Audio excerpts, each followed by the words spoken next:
سے سکون نہیں ملتا ہے, اطمینان نہیں ملتا ہے. کئی برس بیت گئے ہیں, ڈاکٹروں نے علاج کیا, حکیموں نے علاج کیا ہے, لیکن کوئی علاج نہیں کر پاتا ہے. اس پانی میں ڈبونے کی وجہ یہ ہے, وہ درویش کہتا ہے میرے دوست کاش کہ اس بات کا مجھے پہلے پتا ہوتا تو کبھی دنیا کے قریب تک بھی نہیں آتا. اسی دن سے میں نے دنیا کو چھوڑ دیا ہے. پتا چلا ہے دنیا میں کچھ بھی نہیں, لیکن ہمیں تو علماء کی تقریریں سننی ہے. میں بس 1-2 منٹ میں بات اپنی ختم کر رہا ہوں. باتیں سننی ہیں, عمل اپنے تھوڑے کرنا, اپنے تو سننا ہے. صبح 10 بجے اٹھنا ہے, دوپہر کا کھانا جب جی چاہے کھا لینا ہے, 2-3 بجے تک ناپاکی کی حالت میں گھومتے رہنا ہے. ہم کہتے ہیں ہمارا مرحوم دوست سبھی میں چلا گیا. انسان کی زندگی میں کہتا ہوں موت سب سے بہتر وہ ہے چلتے پھرتے آئے. سب سے بہتر موت تو وہ ہے جو اللہ کو یاد کرتے کرتے آئے.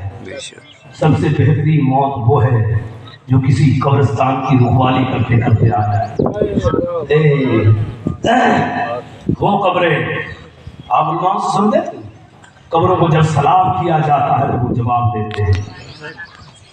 سلام کیا جاتا ہے تو وہ جواب دیتے ہیں. تو روز جو کو جا کر سلام کرتا ہے تو اس کو بھی روز سلام کا جواب دیتے ہیں. تو پھر جو روز سلام کرتا ہے قبر والے کو, وہ دنیا سے چلا جاتا ہے تو صرف 1-2 آدمی ہی نہیں, اس قبرستان میں جتنے بھی نیکوکار ہیں, وہاں قاضی فقیر ہے, کمال فقیر, کیسے کیسے درویش ہے, وہ تو رب کی بارگاہ میں پہلے ہی عرض کر لیں گے مولا یہ وہ بندہ آیا ہے اس قبرستان میں جو روز ہمیں سلام کیا. ہم کہتے ہیں وہ چلا گیا, ہم کہتے ہیں کچھ نہیں ہے دنیا میں صرف اتنا ہے, مر گیا تیرا جس کے لیے تو روتا ہے روز, میرا مکان بہت اونچا ہو, میرا نام بہت اونچا ہو, میرا لباس بہت اونچا ہو, مرنے کے بعد یہ تینوں بدل جاتے ہیں. تیرا نام مرحوم رکھ دیا جائے گا, تیرا کپڑا جس کو دیتے اوپر تو فخر کرتا ہے وہ تجھے کفن کے نام سے دیا جائے گا. اور جس مکان کے لیے تو روتا ہے روز میرا مکان اونچا ہو, وہ قبرستان میں تیرا مکان قبر بنا دیا جائے گا. انسان غفلت کی دنیا سے جا, صرف روز سنتا ہوں. میں نے کہا ہے جو انسان دنیا میں اپنے رب کا حق ادا نہیں کر سکتا وہ کسی کا حق ادا نہیں کر سکتا. جو اپنے رب سے وفا نہیں کر سکتا وہ کسی سے وفاداری نہیں کر سکتا ہے. میرے آقا نے فرمایا تھا اور میرے صحابہ 3 لکڑیاں لا کے رکھی تھی اور سامنے کہا ایک یہ قریب میں ہے, یہ انسان ہے, جو بیچ میں ہے یہ موت ہے, اور جو دور ہے انسان کی امید ہے. انسان کی امیدیں کبھی پوری نہیں ہوتی ہے. اس لیے تمہارا مال, تمہاری اولاد تمہیں اللہ کے ذکر سے غافل نہ کر لے, اور جو ایسا کرے گا وہ برباد اور تباہ ہو جائے گا. اللہ تعالیٰ کہنے سے زیادہ عمل کرنے کی توفیق عطا فرمائے. میرے جو کچھ بھی کہا ہے اللہ تعالیٰ سب کو نیک اور عمل کرنے کی توفیق عطا فرمائے, مجھے عمل کرنے کی توفیق عطا فرمائے. ہمارے